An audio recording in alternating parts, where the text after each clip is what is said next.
Assalamualaikum warahmatullahi wabarakatuh. Selamat siang siswa-siswi kelas 9. Pada materi bahasa Indonesia hari ini, kita akan belajar mengenai teks laporan percobaan. Nah, jadi teks laporan percobaan ini sama seperti dengan teks laporan hasil observasi. Bedanya ini adalah bagaimana kita menulis dan membuat hasil laporan percobaan yang telah kita lakukan. Hal-hal yang akan kita pelajari hari ini yaitu meliputi pengertian, ciri, dan informasi teks laporan percobaan, serta kesimpulan informasi dalam teks laporan percobaan. Baik, kita mulai.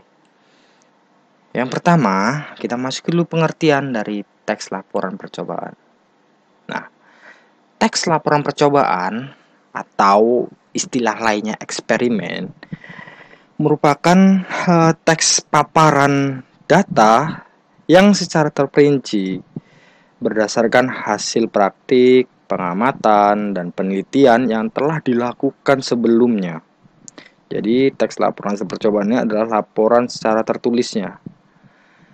Teks laporan percobaan ditulis berdasarkan percobaan yang telah kita lakukan sesuai dengan hasil yang kita dapatkan. Di dalam teks laporan hasil percobaan ini atau di dalam hasil laporan penelitian ini digunakan untuk memperoleh pengetahuan dalam bidang ilmu alam, psikologi ataupun sosial. Tapi biasanya untuk tingkat siswa, untuk tingkat siswa atau siswi itu biasanya laporan hasil percobaan masih berkaitan dengan ilmu alam, seperti bagaimana menanam jagung di dalam tutup botol, lalu kita berikan percobaan, satu terkena sinar matahari dan satu tidak. Itu nanti laporan hasil percobaan kita laporkan berapa lama biji dari jagung tersebut mulai mengecambah, mulai tumbuh yang terkena matahari, dan yang tidak bagaimana. Itu adalah laporan hasil percobaan. Lalu kita masuki ciri-ciri dari laporan percobaan itu. Nah, ciri-ciri dari teks laporan percobaan yang pertama, teks laporan percobaan disusun berdasarkan hasil percobaan. Jadi tidak mungkin laporan hasil percobaan bisa dibuat tanpa hasil percobaan atau pengamatan maupun penelitian yang telah kita lakukan sebelumnya. Jadi harus disusun berdasarkan hasil yang telah kita peroleh dari percobaan kita, pengamatan atau penelitian yang dilakukan. Kemudian pembahasan masalah teks laporan percobaan dikemukakan secara objektif, artinya hasil pembahasan masalah atau hasil temuan-temuan dalam percobaan kita dilaporkan secara objektif sesuai dengan hal yang sebenarnya, tidak memberikan penilaian yang berlebihan karena ini adalah penilaian, ini adalah percobaan milik temanku, jadi tidak objektif nantinya. Objektif itu penilaian yang sesungguhnya, tidak sesuai dengan hasil yang diperoleh. Jadi sesuai dengan kenyataan, fakta, dan kebenaran yang hasil pengujian. Teks laporan percobaan disusun berdasarkan struktur isi teks secara runut dan sistematik. Jadi laporan yang akan dibuat nantinya atau yang telah dibuat nantinya harus disusun berdasarkan struktur isi teks secara runtut dan tersusun dengan baik. Kemudian teks laporan percobaan menggunakan bahasa ilmiah buku, jelas, komunikatif, dengan logis. Jadi teks laporan hasil percobaan ini harus menggunakan bahasa-bahasa yang baku, sederhananya seperti itu, dan mampu dipahami secara benar, sehingga tidak terbuka kemungkinan adanya kebingungan atau kesulitan dalam pemahaman, bahkan salah dalam melakukan atau dalam memahami informasi yang telah dilaporkan. Lalu teks laporan percobaan menggunakan bahasa yang ilmiah baku seperti yang saya jelaskan tadi, jelas, komunikatif, logis. Kemudian teks laporan percobaan ditulis dengan data lengkap sebagai pendukung laporan. Jadi harus data yang dilaporkan harus lengkap. Laporan dituliskan harus dengan data yang lengkap. Tidak boleh tidak lengkap karena itu yang akan menjadi pendukung bukti laporan nanti. Teks laporan percobaan dibuat menarik dan interaktif. Artinya teks laporan hasil percobaan itu harus dibuat semenarik mungkin agar orang tertarik membacanya, sehingga seorang tersebut tertarik untuk membaca dan memahami hasil laporan yang telah kita buat. Kemudian teks laporan percobaan menuntaskan masalah-masalah yang dimunculkan secara terperinci dan lengkap. Jadi dari teks laporan yang telah kita tulis itu harus memuat masalah-masalah yang terperinci, bagaimana penyelesaiannya, harus secara lengkap dan kita memberikan solusinya. Jadi tidak boleh melaporkan hasilnya begitu saja, tapi ada solusi yang diberikan. Jadi ada penarikan kesimpulan nantinya dari teks laporan hasil percobaan itu. Kemudian informasi teks laporan percobaan. Nah, dalam isi teks laporan percobaan terdapat unsur 5W tambah 1H. Jadi harus termuat ini unsur-unsur ini.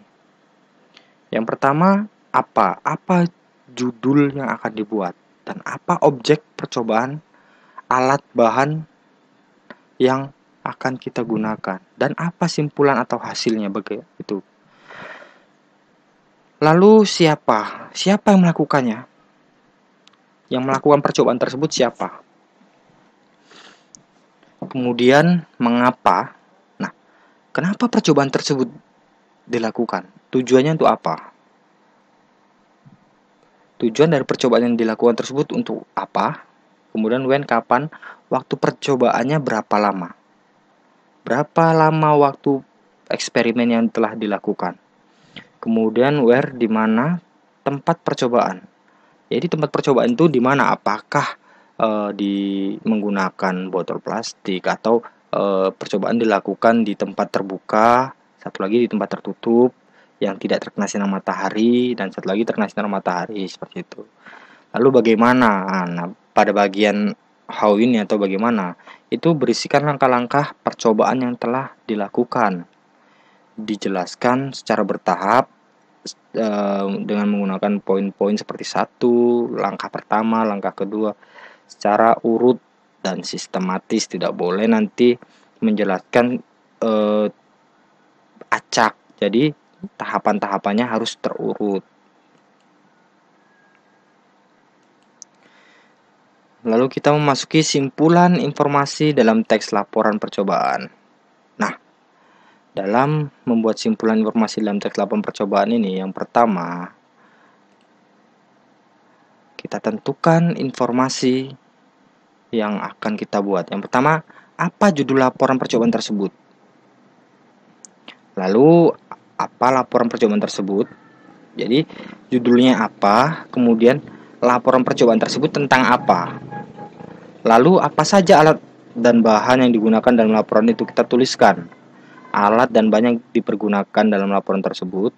Kemudian apa hasil yang didapat di dalam laporan percobaan tersebut. Hal-hal apa saja yang terjadi. Lalu siapa pelaku percobaan tersebut.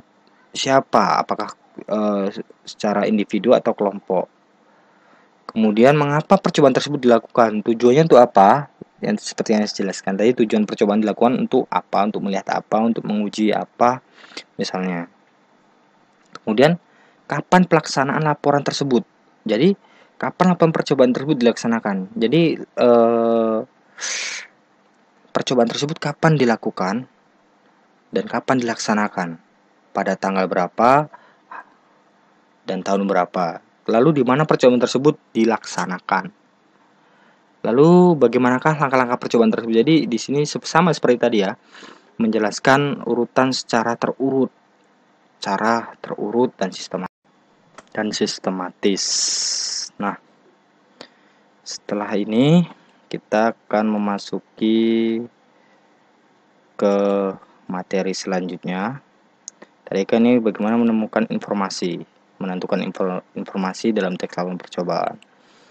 Sekarang